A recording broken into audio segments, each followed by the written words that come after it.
ಹಸು ಅನ್ನೋದೇ ಹೋರಾಟಕ್ಕೆ ಮೂಲ ಅಂತ ಅನ್ಸುತ್ತೆ ನನಗೆ ಬಹುಶಃ. ಆ ಥರದ ಎಕ್ಸ್ಪೀರಿಯನ್ಸ್ ಸಿಕ್ಕಾಪಟ್ಟೆ ಗಿರಿಗೆ ಸಿಕ್ಕಾಪಟ್ಟೆ ಆಗಿದೆ.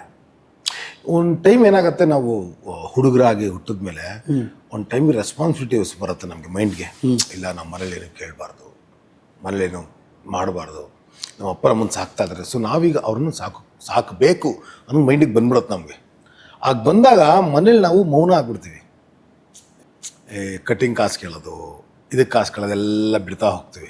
ಚಪ್ಪಲಿ ನಾವೇ ತೊಗೊಳಕ್ಕೆ ಹೋಗ್ತೀವಿ. ಅಂದರೆ ನಾವು ಹೋರಾಟಕ್ಕೆ ಹಾದಿಗೆ ಇಳಿತಾ ಇರ್ತೀವಿ. ಅಂಥ ಟೈಮಲ್ಲಿ ಏನಾಗುತ್ತೆ, ಕೆಲವು ಕಡೆ ನಮಗೆ ನಮ್ಮ ತಂದೆ ಮಗ ಅಂತ ಕೆಲವು ಕೆಲಸ ಕೊಡ್ಬೋದು, ಆದರೆ ನನಗೆ ಬೆಲೆ ಇಲ್ಲ.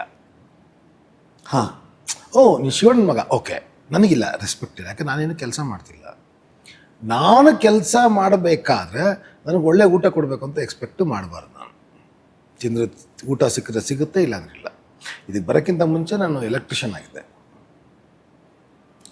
ಹಾಂ, ಎಲೆಕ್ಟ್ರಿಷಿಯನ್. ನಾನು ಗೋಡೆ ಹೊಡಿತಾ ಇದ್ರೆ ಅವಾಗೆಲ್ಲ ಹೆಂಗೆ ಅಂದರೆ ಗ್ರೂ ಕಟ್ಟಿಂಗ್ ಅಂತ ಮಾಡಬೇಕಾಯ್ತು. ಇಟ್ಟಿಗೆ ಒಳಗೆ ಪೈಪ್ ಏನು ಸೈಜ್ ಇದೆ ಅದೇ ಹೊಡಿಬೇಕು. ಅದು ಹೊಡೆದ್ರೆ 15 ರೂಪಾಯಿ ಎಕ್ಸ್ಟ್ರಾ ಕೊಡೋರು ನನಗೆ. ಓಕೆ, ಆ 15 ರೂಪಾಯಿಗೆ ನನಗೊಂದು ಕ್ರೀಮ್ ಅಂತ ಸಿಗೋದಲ್ಲ ಅಂತ ನಾನು ಯೋಚನೆ ಮಾಡ್ತಾ ಇದ್ದೆ. ಅವ್ರೇನು ಕೊಡಿಸ್ತಿದ್ರು ಊಟ ಅಷ್ಟೇ, ಅದ್ರ ಮೇಲೆ ಏನಾದ್ರು ತಿನ್ನಬೇಕು ಅಂದರೆ ಗ್ರೂ ಕಟ್ಟಿಂಗ್ ಕರೆಕ್ಟಾಗಿ ಹೊಡಿಬೇಕು. ಆ ಗ್ರೂ ಕಟ್ಟಿಂಗ್ ಹೆಂಗೆ ಹೊಡಿಬೇಕು ಅಂದರೆ ಲೈನಾಗಿ ಹೊಡಿಬೇಕು, ಒಂಚೂರು ಚಿಪ್ಪೆಗಿರಬಾರ್ದು. ಆ ಸ್ಕಿಲ್ ಅದು. ಸ್ಕಿಲ್ ಅದಕ್ಕೆ 15 ರೂಪಾಯಿ ಎಕ್ಸ್ಟ್ರಾ. 15 ರೂಪಾಯಿ ಎಕ್ಸ್ಟ್ರಾ, ಅದು ವಾರಕ್ಕೆ, ದಿನಕ್ಕಲ್ಲ. ದಿನಕ್ಕಲ್ವಾ? ಸೊ ವಾರಕ್ಕೊಂದು ಕ್ರೀಮ್ ಬನ್ನು ಅದು ಕರೆಕ್ಟಾಗಿ ಮಾಡಿದ್ರೆ 15 ರೂಪಾಯಿ ಸಿಗೋದು. ಅದಕ್ಕೂ ಒದ್ದಾಡ್ತಾ ಇದೀವಿ ನಾವು. ಹೆಂಗಾನ ಮಾಡಿ ಕರೆಕ್ಟಾಗಿ ಹೊಡಿಬೇಕಲ್ಲ ಇವತ್ತು, ಹೆಂಗಾನ ಮಾಡಿ ನೋಡ್ಕೊಂಡು ಹೊಡೆದು ಕೈ ಹಿಂಗಾಗ್ಬಿಡೋದು. ಹಿಂಗೆ ಹೋಗಿ ತಿರ್ಗಾ ನೀರಲ್ಲಿಟ್ಟು ಹಿಂಗೆ ಬಿಡಿಸಿ ಯಪ್ಪ ಎಲ್ಲ ಅಂದ್ಕೊಂಡು ತಿರ್ಗಾ ಹೊಡಿಯೋದು.